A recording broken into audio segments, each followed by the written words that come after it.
بسم الله الرحمن الرحيم. الحمد لله رب العالمين، والصلاة والسلام على نبينا محمد وعلى آله وصحبه أجمعين. سبحانك اللهم لا علم لنا إلا ما علمتنا إنك أنت العليم الحكيم. اللهم علمنا ما ينفعنا وانفعنا بما علمتنا وزدنا علما يا كريم. اللهم فقهنا في الدين وعلمنا التأويل. أمرمو السلام عليكم ورحمة الله وبركاته. هو الله تيغانا أكي الله دو تيغاني سكو منتين نقوى. وأني من دوكي سيئ مرونا مغا أنا قبوني أو النبي من كما فاري محمد أدي دونكونو أدي كفالمو أدو سيرسو غتوكي دو فارين كلنا أو مرونا الله سبحانه وتعالى مغا أنوكه فارين جوانا أو مرونا الله مغا أنا خير جبي نيانغو دغاني wa muruna Allah maga ano jiri tuwawo munna hante tuwawo barkante kebe mbe wonna hana duna dal qiyama wa muruna Allah maga ganno sukuri no sudron timade nya aduna loyenga Allahumma amin. Omaremu darul Qur'an wal hadith junqore mun daga suko manten kunyi o daga ke dungen suko manten kunyi wala daga ke khannanan su ko manten kunyi odo khara mo kunyi daga ke kama oda okhritun kunyi odo mare nyen su ko manten kunyi wala nyaga na Allah ganna khairi nyo daga su ko manten dangan o mare mo lengi tenen ko take yengan qasan nin kabunga fare liye Madina ujinon do kamun na gatido tanji kendo sina segundi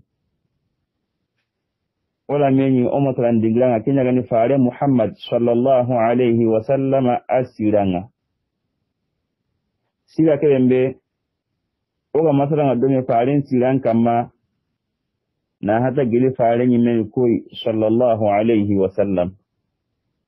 faare sallallahu alayhi wa sallama abu konudi kengani faaren dambenga ahabankara adamankara ose kun kama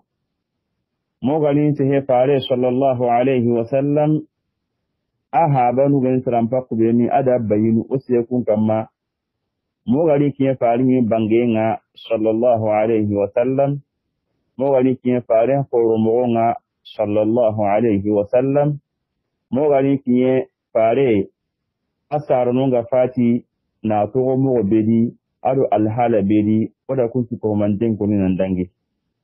ketare nogondi ori sehe faare sallallahu alayhi wa sallam agada golluɓe menu dabari itunnaxun nogondi aga horo tere mbenu maga na hata gila sugundindanunga nalla horondindanunga o sehe kun kamma mogari kiñe faare sallallahu alayhi wa sallam ayagambanaxunga xatinga agada golluɓe menu dabari na hata jagundundo naganiunga o sehe kun kamma mogari kiñe faare ñaxunga sallallahu alayhi wa sallam mogani kinye faare annabi nyima wonde fe wakatinga sallallahu alayhi wa sallam nandangi nalli kinye faare agara kote be kita annabi nyima wonde parunga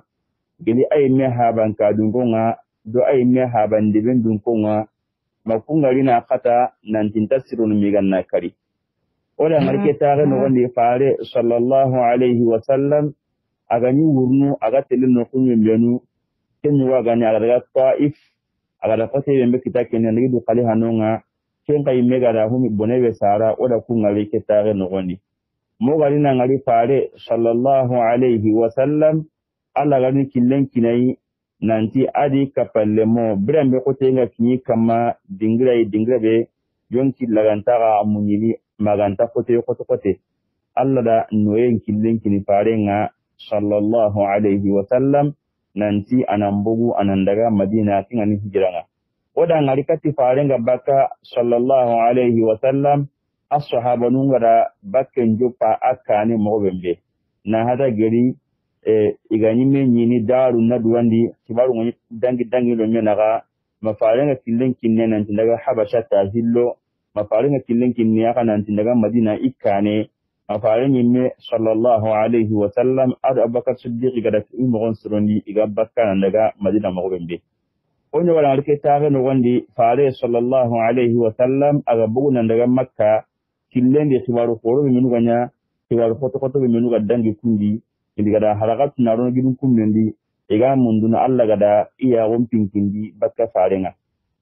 wada kun ko mantengari wada ngari fa abubakar siddiq radiyallahu ta'ala anhu aga duru gote ko be dabari abane hiti adi kadu kun ko mante den gondo le nyagaru iga sigi farenda sigira kebe farenda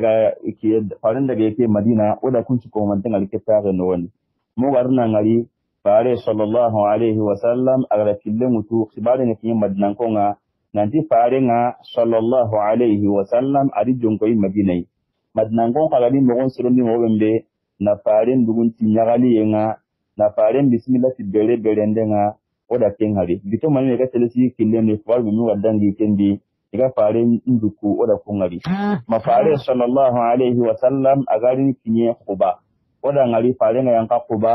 aga kinya kuwata bembe oda kunkoni tubaru bimmenu gaddangi kende bimmenu mo bembe aga yakasire mbe kandi aga yintende masala no bembe oda kunci ko mantengari o taare ke no wadi mo garna ngari faare sallallahu alaihi wasallam aga kille mutuketa ni jonkoyi madina yi nanti waron de bendi keta oda ngari faare ngolle hanu anya humbe madina taare no wadi na hata misri tagenga andaga wara agada aka hun sawatindi farin in sahaba ku mu de menaga mo bembe kenna ga wallahi do kanu minu asiti ado yahudiya nun naga kenna nya sabu bire nan katna lumo madina no gondi anani amanya embrenga nan tollo me gacendi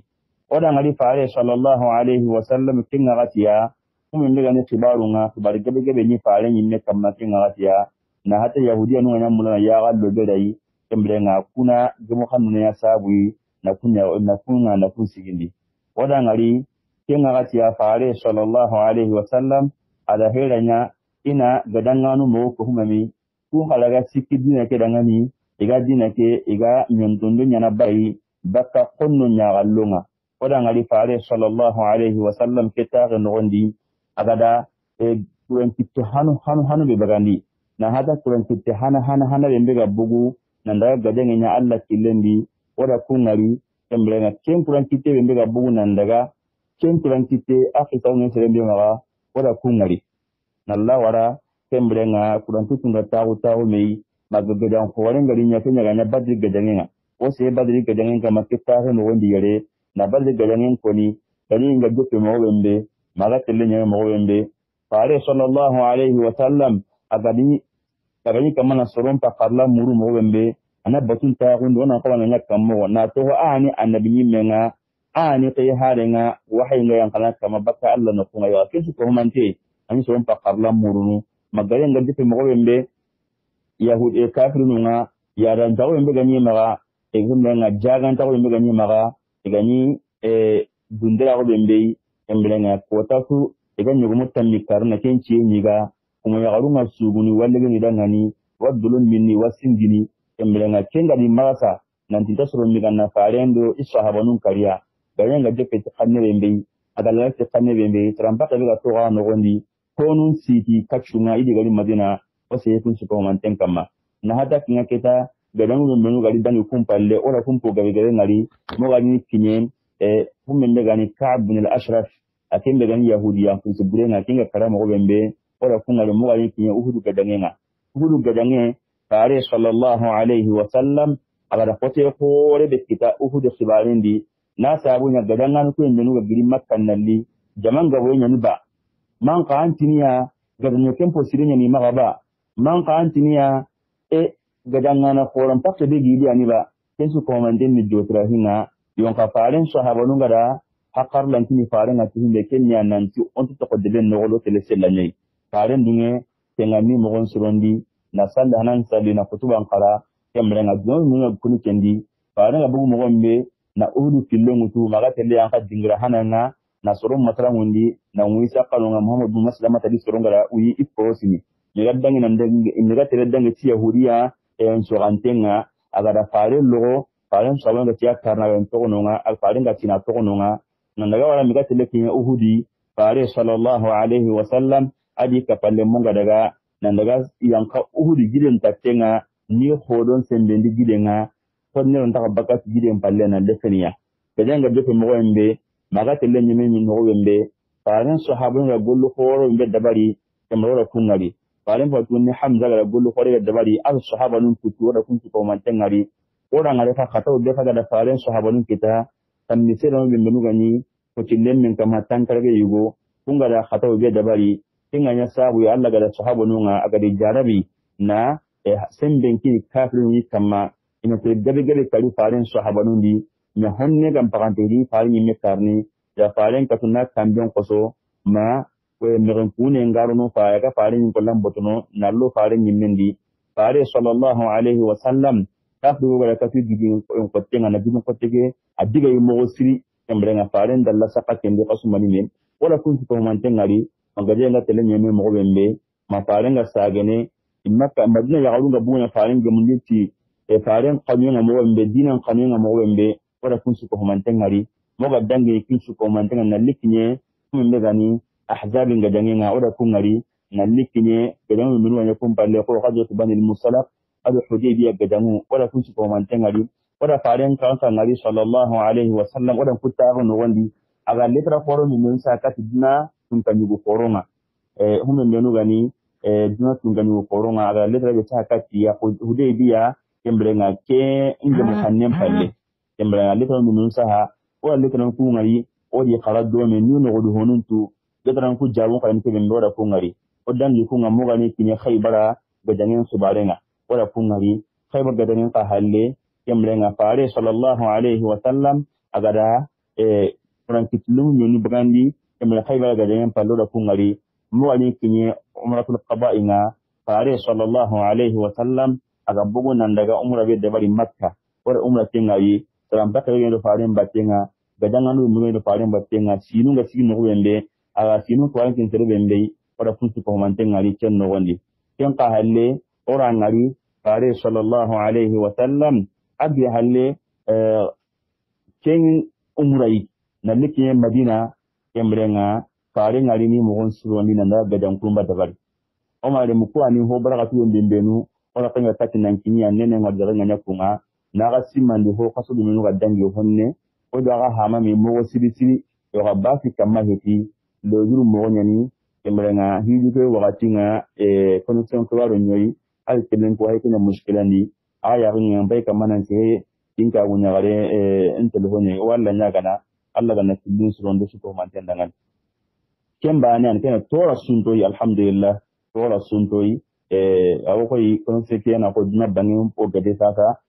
agan tasiro no kidun tamam mo wotiriya insha Allah na haka den kiya ke ta Allah ganan noyenya mo da aga to dome mo ga wati khawtu na wati ke na hokka hayi oraga wati gele kita ko yen no wandi oraga farin tere dangin dini katti a tunu nga mo wende insha Allah taala oda ni misajin gabe gabe nga o te do nga hantan den gabo wala nyaga na tere to do kan ta Allah ganna khairi nyanga ndangani wala nyaga na kanu ke mbe do mena Allah ganna bi harsa wala nyaga na Allah ti galla ganna tawati su ko man timma wala nyaga na ya rabbi Allah ganna usu ko man tinki sno tanga o kanan su ko man tin kunini o kanan mo su ko man tin kunini o mare mun su ko man tin kunini wala nyaga Allah ganna khairi be su ko man tin dangani antanu ke no kunno wa sire ban to wutna ke ban to on to ona ma daga mungu to no kele to no ngo ma ga han ko no min ko ni yon ka ngana ho to on nam mungu hoyi e me jirgi na koron ke wala nyaga na Allah ganna khairi be su ko man tin dangani be su du wote den ko wadin no wembe kenya haynana o taru kuma ta kenya ni mu ta gadangenga o wala nyaga na kul mu wasidat na kenno ndin kadangani arna fami nyan kada kun su ko man tandangani golle kana golle khalas intenga Allah subhanahu wa ta'ala me jati ndangani o wala nyaga na Allah ganna musuni su ko man tandangani aljanna wala ganu sibaka khataru ngano gondi o ma mu me gani mu ta gadangenga o walin se gadangeke imme anya kan wakati gadan yake asabu omare mu kumin legani oda olenki matrangenga kenni mu'ta gadangenye mu'ta gadange akenni gadan khore ay gadan khore bembe khore ngabi nga jogi gadange bembe di gadange an gadange bembe aga dumbu mo osiri gadange ana foto mo osiri ani gadan khore bembe farin sahabarin wadu gadange be dabar ni few farin branta won no gondi nan sane ke kan bali annanti hari ci gadange dangi halle ikondo ke gadange metana dabar ni farin branta won no gondi gadange ani anya gadan khore ay wa anya gadan koto ne gadange bembe anya sabuyi na farin sahabun sagondi ini jonkoyi kuma me ganin jama'an koronga ina ko atake na kun gada kuma menu ga hiti arabunga so wani kanniya ti gadan sabuwa na hakar lantin sahabanu nan tin ko ani mo won so kun kadanga ni ido kunan katin dime ina Allah dinan sa so kun debun no gondi ti gadan be ye kun dutun ani mu ta gadan nga anya jimini hana nyari faren liye madina asina segundi gadan kenya jimini hana faren liye madina asina segundi ala gemme utun kasonga man kana ti septembre kaso wonti utu wonti septembre kaso annabi isa bange kamon tu miro tampe dendo sina kabundi gadan kenya kenga gatiya faren liye madina asina segundi ti gadan be hayo kundu anya mu'ta o wati mu'ta gadan mu'ta ke imeni debe nya toy gatin mu'ta ke ni debe nya toy ken debe anta makka nyen kama anta madina nyen kama yon ka kinga no me akin nan ti shamin jamanu akin na kumban moy ina ta nan sa shamin jamanu kuma me ga ni Palestine ado Siri yani Suriya Ordon ko an filin nan ti shamin jamanu ken mu'ta akin na kumban moy yon ka kinga ni shamin jamanu de be shamin jamanu de be takati makka banwa akin na kunye barado baitul maqdis latu ado baitul maqdis naga bito hili trende kinga kitena no wondi gadanke manila gadanke sababu ni meni maniya gadanke sababu ngan hunde ndey kenya fare sallallahu alaihi wa sallam ada ihari nyake onyo gadangi ina qasunan tu fare sallallahu alaihi wa sallam ada litron sa kati tun kan yubunga ado marandano kembrenga ga Allah dinan bangani dangan kelle tara agana sahana kinni in sahaba yuwai ate daga tille tara gan daga kinyandi daga tille tara yi annan daga atini kafi hulani fare sallallahu alaihi wa sallam ada litron ya sa kita ada kini koyi ada kini sahaba meto ngani الحارث بن عمير الأزدي فارن اللي تركتها ناتين كني نانتي أدا لركتي بوسرة تنكنيغو أدا لركتها كتي كني أدا كين كيهو أكين أني الحارث بن عمير نانتي أندركتي بوسرة تنكنيغو إيقو كلي مغان سروندي أدا فارن اللي ترامتو awate la kinyande ko faaren da warai mo bembe adaga faaren daga a hare ke daga magati le kinye dinga be to ngani mu'ta ayan kanu ngatiya tumana aga yan kanu nga Shurahbil bin Umair al-Ghassani man qawati Shurahbil bin Amr al-Qassani ke Shurahbil akinda faaren pare kingari ada farin pare kingan al-Harith bin Umair agada ngari abarti ado killen naga adani Shurahbil kume megani muta nukuti ken dan kan yesu ken marande kwan na ken yamaga aken katto kinten na ketunga ni fore megani busra tunga ngonga ko ga ti sa jamane ni president ngonga gouverneur ngonga tendi ke ani tunga nyu ko renga kingani busa tunga nyuronga yonga muta banguku ada sedeta ko non sedeta siki tukun khiwarunga ken to nyani Shurahbil bun Amr al-Qassani aga yang kanu ngatani Shurahbil ibe gani maranda nanga ibu woke sero nanti ki hay mukinya aga yang kaire kenya Shurahbil abati faren kane ado kilen naga ata dangani aina turid he anken tele timina anna mulan daga minne kaza kenya al-Harith bin Amru atin ki hayti lishamiya kenya Shurahbil latirli til'allaka min rusul Muhammad anken ga mobe aga ko anken ngani Muhammad haru ku yoy auti inda ni kewati Muhammad to ko harun birnage tayin tunganunga anga ko kujigo kenya al-Harith da jabi nanti na'am jen Muhammad harenya yi aga den kai kenno kunnin sui Shurahbil ada soron ada iga dangano ada nanti al-Harith bin Amr bin Umayr ina raga nasiti ila al-Harith bin Umayr al-Azdi taren pareke sallallahu alaihi wa sallam ida ra kenno kunnin sui na kashilai nasiti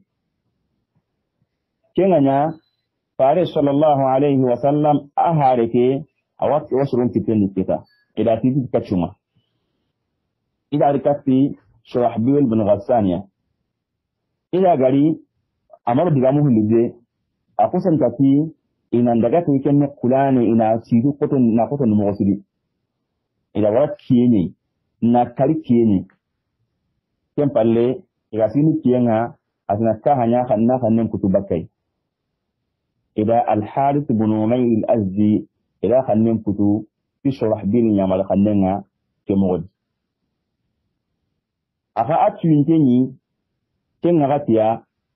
gadangen nogondi kumen legani harenga tentakalla hananda ko nenya gana yimi a harenga ni katanga haren takalla aka gananya mogosudi digan kambuye su gananya haren lakin nalitai akat ni haren da daga annanti ini mugon surondi o warna gada to ganna haren kari kentanyana yanti wo wangalla no ko gabe ko garni kine kane mo bembe harun wonni katti Allah faren sallallahu alaihi wasallam ya digan kanu ko faren dangani kenda faren toro mo gotri faren ti ngam paranta hiti nanti nta hare karni wa ola hedu kanendi onta hare karni ngam paranta nanti kanen potwa yoga tewo kondu kenda daga tangana ada faren kari sallallahu alaihi wasallam tubar lekinya farenga sallallahu alaihi wasallam nanti ida a haren kari aga farenga ni haru su kayin telle tungani uma imadi mi su karni faren nan na ga ke go ya halli al-Harith bin Amr ke Shurahbil an yada kama na kari kenga gatiya an ana haren kari aure ne anda gadangan lakkallo ne ta tukun shiro kamanunga anda gadangan declare an ga siro su haren kari man ka sirin da kalihi anda sirin kalihan kari aure ne i qabla su ko mante anda gadangan kutu su ko mantenga anda gadangan declare kini garin je pantanye kata fare brande sallallahu alaihi wa sallam ke tuwara tinya nanti aga da sirin be sai ta dun da kari kibinti kiyan ko to faren kamar mugo siri akwai to faren kamar mugo siri kinganya faren da turun ko huma mi na mugon kidanga ni nanti ewa kefibare na tadi wa ila kefibare nya iharen kinganya fare sallallahu alaihi wa sallam ada gadanga no nga bi mugon sirondi be sinu mugon sirondi embrenga ona hayi ona hi dunya hiya fare sallallahu alaihi wasallam ada gadangano mon turoni kenya kuran kitto kore kure bembe fare mademo ame kure kapame maganta ahzabi gadangi kire me ko me keta ujunu siki gadangana fare da kinya ko me sallallahu alaihi wasallam ani gadangana to dum bakkan da gadangan da wari fare to gondi islam won to gondi ke gadangana punga su ko mantenga maganta ahzabi oda ko anta ahzabi gadangi ke gadangan ta kai miyan bu udun suke gadangana kan yambu a hazadin kai fare sallallahu alaihi wasallam adi mogon sirondi ada gadanga no mogon sirondi umbe mega sikki daga bakan daga gadangen dabari fare sallallahu alaihi wasallam birande agara siron mogon sirondi gadanga no suga tinno malikawo jamanga na bugu no kusu antasiru makkanan tin kitia o ya mi no kusu aro ne asruna asiyai embre ngona kanan kinya baganni ka ci anya ni kanan kinya tibare ngamma fare sallallahu alaihi wasallam ada kanu kenu kunne ina kanan ke bagani gadangano kui inganya fare sallallahu alaihi wasallam zaid bin haritha anya ni gadangen kizan gadangen kanan karu ada kini zaid bin haritha tai ke zaid bin haritha ke khoro fare nyama sallallahu alaihi wasallam fare nya khanna en kamiyon kote ni mugosiri ma fare nga tini ibe menyani ila akhir nanti zaid ibn muhammad kati aya nga bayan kan na tin sagani wa gadanga na khore khani aniro fare batenga sallallahu alaihi wasallam ke gadange fare gadange kanan ka utuna kini akenye sirega min delwa tele gadan mota ujunu ku siki gadanga na gadan kanan ka khore ni kiyai zaid ibn haritha kempalle fare gadan nyani geri zaid gana to gadan ndi me ko woni be gano wakin Ja'far ibn Abi Talib akinna wale zaid batin akinya kanan ke hilani zaid kan to nga geri zaid gana sai dum pla husu e wa Ja'far gadan fare ngamma anya gadan kanan kin aylatini geli Ja'far kada to gadan ndi aha Abdullah ibn Rawahata anke yin gadan yin kanan kin fare na kusuro siki bagane ke kotai kati anya ni gadan kanan ka fore anya ni zaid ibn harithai awa giri zaid ga to gadan yindi Ja'far ibn Abi Talib na drapon mu ani kanan kin giri Ja'far gan tanu ngaje Ja'far gan sai dum prahu Abdullah ibn Rawaha kinyani gadan yin kanan kin kun su horo siki a kin bugani gadan ngano nga kyakkyabi walla kille kinno kunnenga fare sallallahu alaihi wasallam adrapon sidi gadangen drapo alakin sidi ke ko tayi gadangen ke drapo ni drapo kullu ne alakin sidi alakin zaid ibn harithai abi ganin filtenga drapo kullu kada kine gadangen drapo ko ni fare sallallahu alaihi wasallam aga drapon ke zaidiya ada nudun kullu wadigamu alakin ko zaid dangan wa wasu hannun ka alakun hakin zaidiya alzaidi wosi nanti zaidi bugu annan da ga dallan daga madingira daga da aka falle maki karnu uwen ben non gani mu'tai al harith ibn umayr kinga karnu uti wembe daga nonga an ana kinonga kacci an ga gadan indopana ko hanabe munin tenga maga enniya anna islama ko ke mo on tidangani hanana anna dinan bangan dirangani anye kai kas islama o gani igana dunye na lo islama gondi nan to kidaga battenga nan to kido allai imbrenga anna nan tiga dangen taga dinar sirenga na ho nyanga ngadina ke no gondi ako ka fa gondi aga islama gondi imbrenga on taga kamannin gadanga imbrenga parenti igana du islama gondi su hadi to no nga khama ko nyengi wa illa aga na daga aga islama on kidangani igana bara ista'inu billahi alayhi kenke ala deme mure nyalla maga aga na aga jonkoya wa qatiluhum agani gadi kuhin hilyan adaga aga na kin ho hanabe munin tanga aga maga kenya aga islama on bangan dilangani gelin da dinin islam ma gundi diga minyimi gadan nyimi hadithu gon yonka aga na islam wonjon ko iya aga da bangan dangan na dallin ko iya igana bararun islam ma gon nan ya dan ta'u ista'inu billahi alaihim wa qatilu ada Allah de me muri ikamma wa agani gada kinga nya farinti sallallahu alaihi wa sallam idan ngani اغزوا بسم الله في سبيل الله. فعليه صلى الله عليه وسلم أغاد يوم منكو زيد بن الحارث أن كيكوتاي أتارغني أوصيكم بتقوى الله وبمن معكم من المسلمين خيرا. على وسقن هذا بكنا يكنيا أنتي ووسمي تي ألان كنيا إسلامي أنك نؤلي أنا أقول لسنيانا أنا يالان كنيا نغن وقد ألي ووسني غدا أنا كاكو من غدا باتي أنت ميلاني كانا كنا أمبالانغو أنا أمباقرين تويد أنا خيري نيامبالانغو نغن أنا أمباقرين تو أمبالانغو وكياني كانا كثير ينسودنا نقص كانا كثير كانا يبقى يدتو كانا كارون نسمي هلانغو فارنا كيافو زي دنغني كيفوتي فارن في اغزوا بسم الله في سبيل الله فقاتلوا من كفر بالله لا تغدروا ولا تغلوا ولا تقتلوا وليدا. فارس صلى الله عليه وسلم أتزيد دنغني فلقدنغني بسم الله في الله تغني في سبيل الله وقد قدنغني الله كلن سيدانا قل لسنينا نيا الله دنغني وزيد أغاية لكي قدنغني دوالي قدنغني الله دنغني كما قلت نسي بكوين كما يأتي تنبوتوين في سبيل الله قد قدنغني الله كلن أنا كو قدنغا من كفر بالله قال سيرين سيرين بقى كاهرناغو سيرين بقى بردين كي أكاتين تسلام نون الله انت دين إسلام غوكين سانكي قالتين كمان نين قجري لا تغدروا يونقا قدنغ النغندي قراغا مغون تولي أما جنبي دبج الغدر جنبي كم الإسلامي جكودة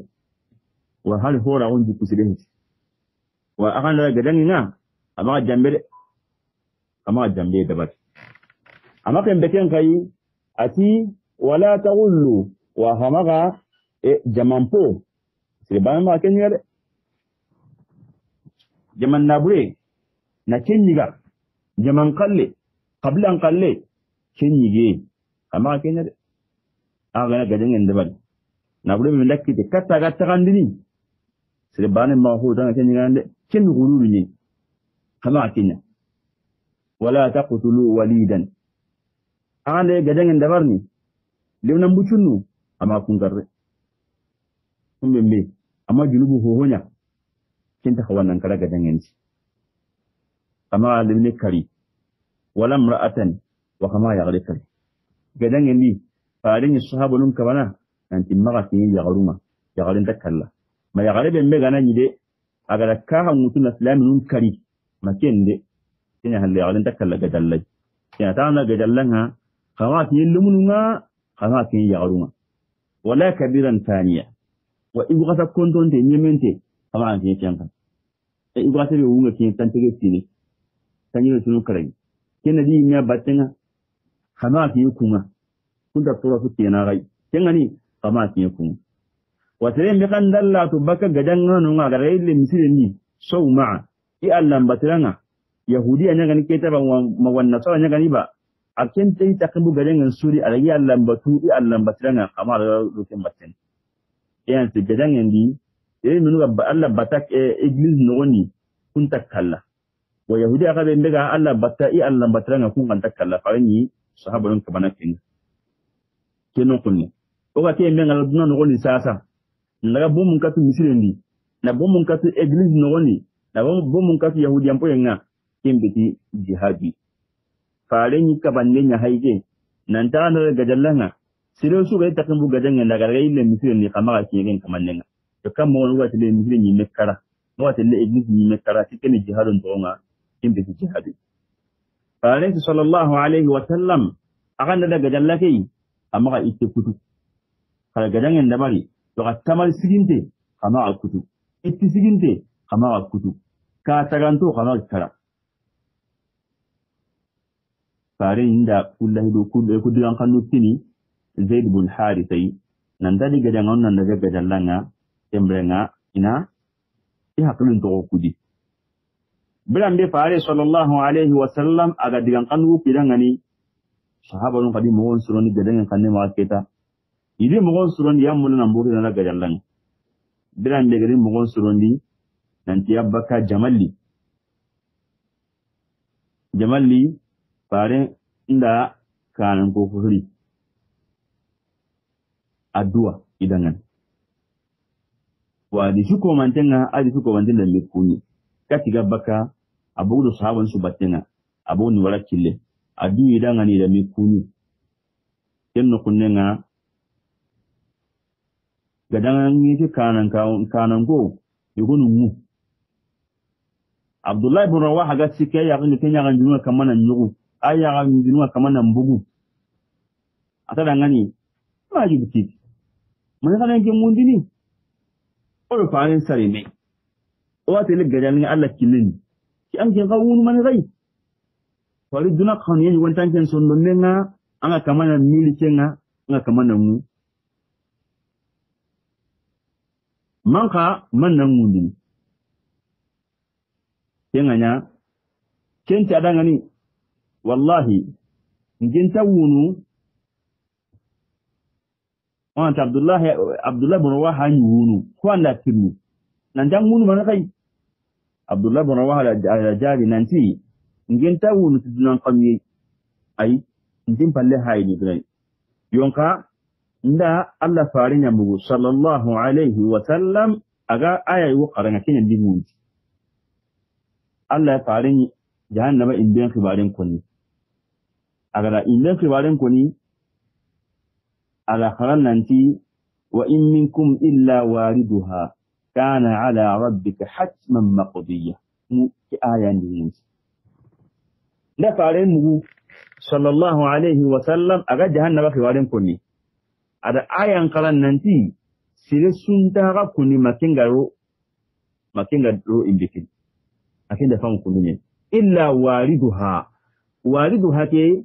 akenda famu nanti sire suntano ngamman nan dangi jahannama imbe no wandi hanan nanti kana ala rabbika hatman maqdiya kinya ho wajibin tinya kebe mbe Allah da kitin kutunan dugutai kingenya aya ke no wandi kalmai wana nonga digan kanne wariduha ke amana arabin kannin fayi auren yanan baniya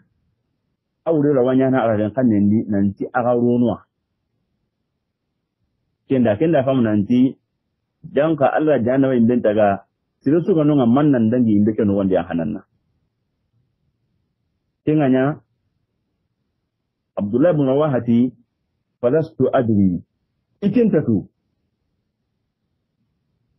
yala iganaro segemu wanyana kamo ikunga nari ki imbeke imben palle khibari na kamo inda kinyat yonka aya ko wuri ke bembe wari do hage nan tagaro imben da gaddan gina kamma sai sun taru da aljanna no wani man nan jahannaba kamma anan bari jahannaba akenna tatan kini aljanniya jahannaba no pongi annan pongi nya kamma nan daga kini aljanna inda ka hasratu kutin na jahannaba kamma ko ga heke ne yana Abdullah ibn Rawaha aw yakeniya iganati on dangi jahannaba kamma aljanna na makane kiya awa an ga nasu tukan mugi yara an ke manta kenin ta kinya kiyan diwundi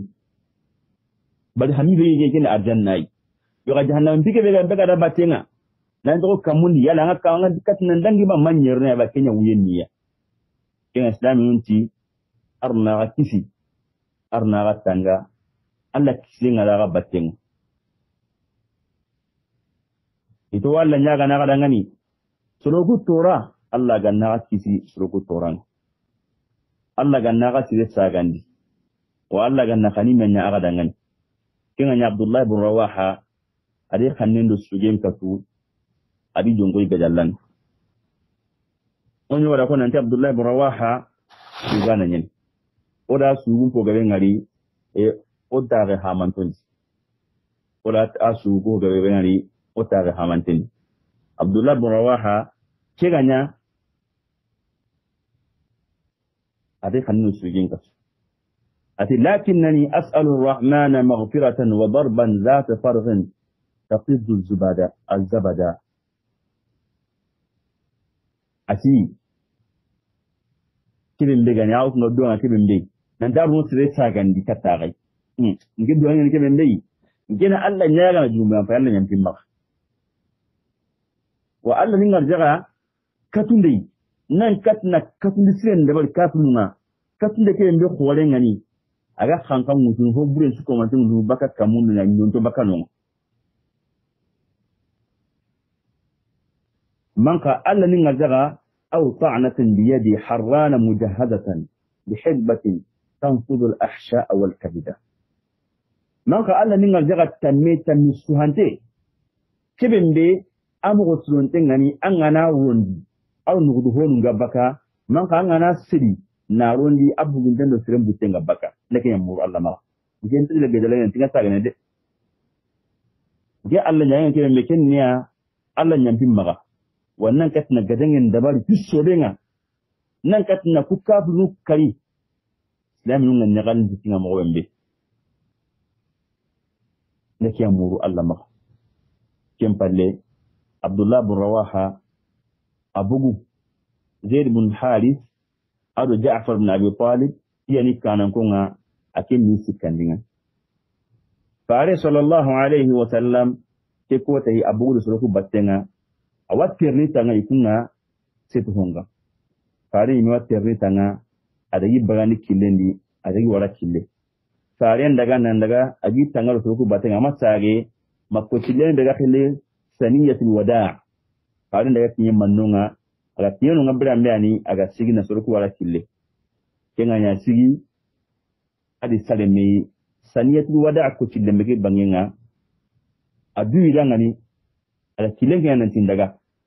ikunda kille nguti jambandi iwi ngo gajallanga farenga sikki kempalle ani faren sage sallallahu alaihi wasallam wadu an idangani asage nalli madina gadangan la kille mutu ida gantin ni mu uta gadange